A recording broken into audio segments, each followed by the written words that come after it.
تینده خوړلو په رڼا باندې تور مه لګوئ تینده خوړلو په رڼا باندې تور مه لګوئ رڼا ښه ډېره وه خو ستاسو نظر نه لګېده د خپل قامت د اختصار شکرګزار یم چې د خپل قامت د اختصار شکرګزار یم چې که در به ټیټو خو زما پکې سر نه لګېده ځمکه یوه وه اسمان یو و خو چې څه جادو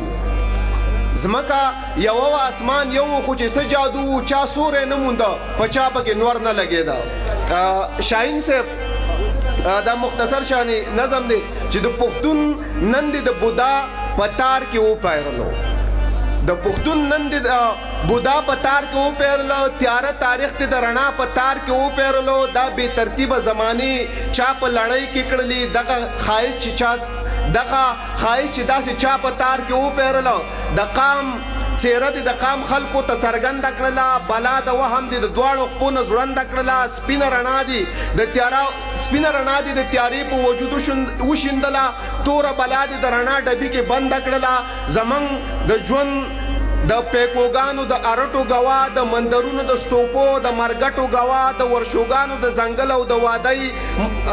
د وادۍ شاهده د دې وطن په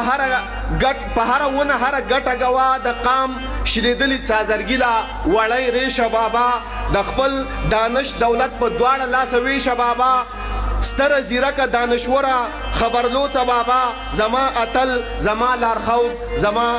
پرویشه بابا ډېره مننه